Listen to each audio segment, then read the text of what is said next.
Hey, all right. Welcome to the QB show. Fired up for this one.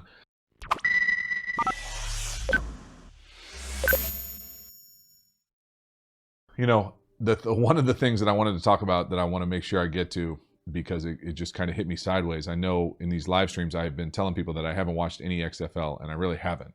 This weekend, I sat down, watched probably half of a quarter, and it was, I don't even know what team it was. No, I do know. It was the LA team, and they were playing the Tampa Bay team. And Josh Johnson was playing quarterback, and I'm a fan of Josh Johnson. He went to the University of San Diego. He's a guy who's kind of clawed his way into having a really long career as a professional quarterback. All things that I really admire in a player. You got to be smart. You got to be resilient. You got to be gritty. You got to be, kind of someone who can endure and be okay with a lot of uncertainty, ambiguity, all those things. And so I just value him from afar. I don't know him that well. I know he's a California kid. Where he went to undergrad is where I went to grad school. So a lot of overlap in that regard. And I just respect him a lot. And I also respect his head coach, the LA, Winston Moss, was a coach of mine in the league in Green Bay. And I'm a big fan of Winston. And then Norm Chow, I don't know at all, the offensive coordinator, but I know him from a distance, bounced around the league, USC, all of those things. And so the thing that I really want to talk about is the idea, not so much the football, because the football is whatever, but the communication that I think that they do such a great job with showing it's real. It's a little filtered because it is TV still. They have to beep things out, but there's a lot of realness on the sideline when you hear those open mics. As far as when I'm talking about Josh Johnson and Norm Chow, this idea of he's getting frustrated playing quarterback that the play's not coming in fast enough, or he's getting frustrated that he can hear coaches bickering back and forth.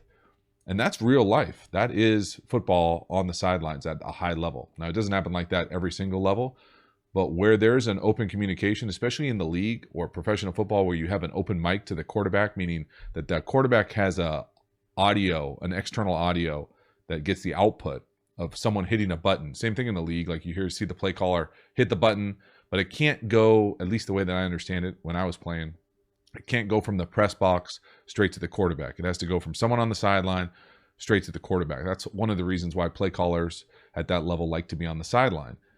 So you can talk directly to the quarterback. So they hit the button and they talk directly to the quarterback. Well, my big pet peeve when I was playing was that it just took forever if the play caller was in the box, because it was like a bad game of telephone. The play caller in the box would say the play, then the quarterback coach or another quarterback on the sideline would say the play, and then inevitably the audio wouldn't work and you'd be in a scramble mode, and it was a disaster.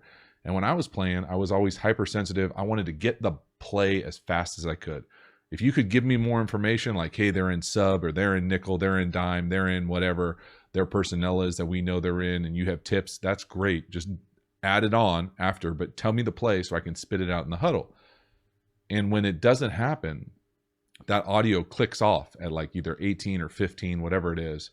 And it's a mad scramble if you're out there and it's kind of like, for example, like red right, 24 double, and it's over. And you're like, or like, green right, and you just like, help, give me a chance. And it was always funny. One of my former coaches, who I have a lot of respect for, gave me a couple of extra years in the league, and I had a high respect for from a distance, Mike Martz. He actually used to intentionally do that to us in practice. So our play calls were ridiculously wordy at the time, digit offense. And he would kind of turn, like he would be like, all right, let's go scatter to red, right, explode, and like start turning and walking away to be like, so we had to essentially know the game plan well enough to know what the rest of the play call was based on the shift, motion, and protection, and so it was like, let's go trade, let's go zebra, trade to wide right, zip, scout, and you're like, it'd be like, say again. And it was just always this awkward kind of, just get the play in faster, cleaner. You know what it is. You got a sheet. You're not making it up. You're not just like inventing stuff, or most guys aren't inventing stuff, especially at that level. You know exactly where it is. Look on the game plan. What's the down and distance? What hash you on? Boom, hit it up. And so for me now, as a play caller and as someone who thinks of themselves as pretty quarterback centric, I'm always trying to get the play in as fast as possible. That's kind of the gist of it. So if you're a play caller, you're watching this, get the play call in fast.